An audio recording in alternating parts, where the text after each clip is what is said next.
Do a little experiment here.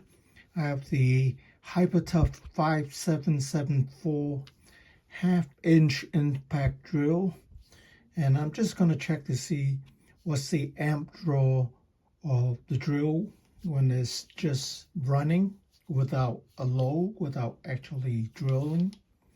So here's the amp meter.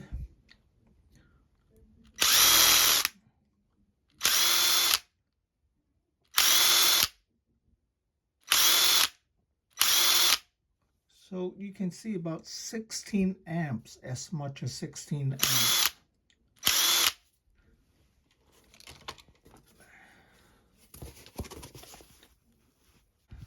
It draws anywhere from 10 to 16 amps.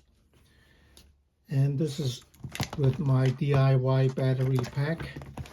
So this battery pack that comes with the drill must be able to sustain a high discharge.